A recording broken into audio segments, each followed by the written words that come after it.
Salvador. Senhor presidente, uma questão de ordem.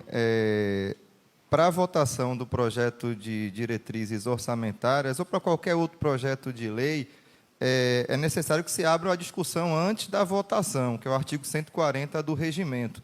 Então, eu gostaria que, antes da apreciação, da votação da LDO, que abra a discussão e o debate conforme previsto no regimento interno. Porque a gente tem que debater os projetos. Já foi apresentado, feita a discussão na sessão de apresentação, mas vou abrir, mais uma vez, pode falar sobre o projeto. Pode o senhor falar. Então, eu já começo. Eu estou aqui com os pareceres da Econtap e com o parecer do jurídico da Câmara, né, que é o Lobo Ferraz, e o que eu percebi nos dois pareceres.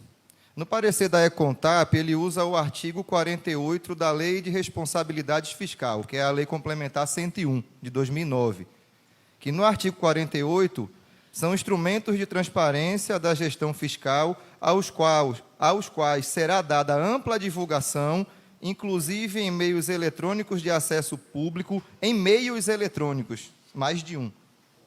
E os planos, orçamento e leis de diretrizes orçamentárias, as prestações de contas dos respectivos pareceres prévios. Pronto. A gente não percebeu essa ampla divulgação em meios eletrônicos, apenas no site da Prefeitura, que divulgou o link para o chamamento público. Tudo bem.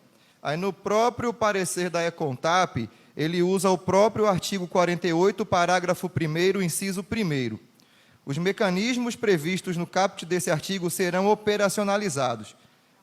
Inciso 1º, mediante audiências públicas, que não é uma só, está no plural, ou consultas públicas, que está no plural também, não seria uma única consulta pública, realizadas na sede e nos distritos, que não aconteceu nos distritos, com participação da população em geral, de entidades de classes, que não aconteceu, setores organizados da sociedade civil que não participaram e organizações não governamentais.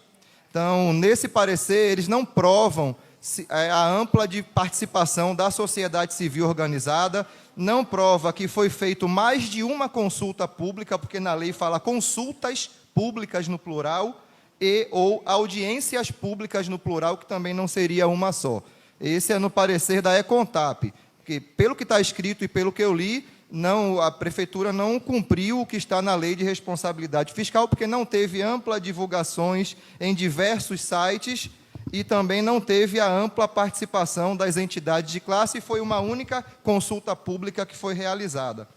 Aí eu pego o parecer jurídico da Lobo Ferraz, que é a assessoria jurídica da Câmara.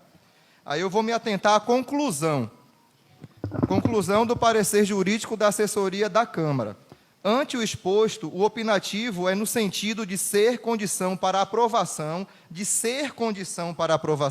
da LDO, assim como das demais leis financeiras, a realização das audiências públicas no plural, pelo Poder Executivo, acerca da proposta de lei de diretrizes anuais, podendo as mesmas serem realizadas no plural, mais de uma, por meios virtuais.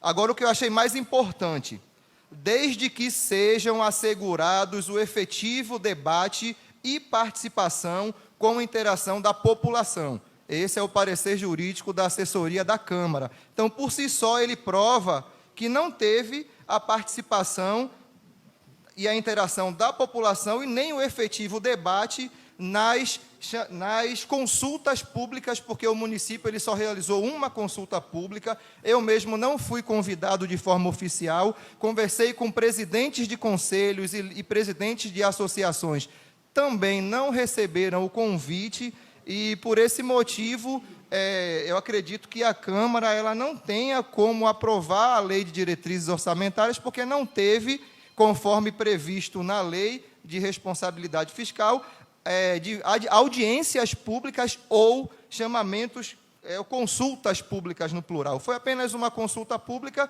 e não tem os dados. Quantas pessoas participaram dessa consulta pública, que foi só uma? Dessa consulta pública, quais foram as propostas apresentadas pela população, pelos conselhos, pelas associações, pelas entidades de classe, de categoria? Então, a prefeitura ela não prova nos anexos, não prova para a gente que teve mais de uma consulta pública, não teve audiências públicas e, para mim, não está dentro da lei de responsabilidades fiscais. E pior, quando a prefeitura não faz, a Câmara que tem que realizar, está na lei também de responsabilidades fiscais. Então, eu não acho interessante, nesse momento, ser colocado para votação sem que se cumpra o que está escrito na lei de responsabilidade fiscal. Primeira votação, a segunda será de hoje a 8. A LDO, projeto de lei número 12 do Executivo, que dispõe sobre as diretrizes orçamentárias para o exercício de 2023 da outras providências. Os vereadores que estão de acordo permaneçam como se encontram. Os que votam contra, por favor, se levante. Então, são 8 votos pela reprovação da LDO e 5... Senhor presidente, 4 pela aprovação. 8 a 4. Senhor presidente, eu queria justificar o meu voto contrário. Entendo. Pela falta do acesso à população em participar ou da audiência pública ou de consultas públicas, porque a gente percebeu que não teve a participação popular. Então, meu voto é contra, porque não está seguindo a lei de responsabilidades fiscais. E tenho respeito do vereador. Enquanto vereador, que eu tenho entendimento da lei, estudo e tenho esse conhecimento mínimo, mas tenho, eu não poderia votar a favor de um projeto de lei de diretrizes orçamentárias que não foi seguido o que está na lei de responsabilidade fiscal. Então, eu estou justificando que eu votei contra, porque não segue a lei de responsabilidades fiscais.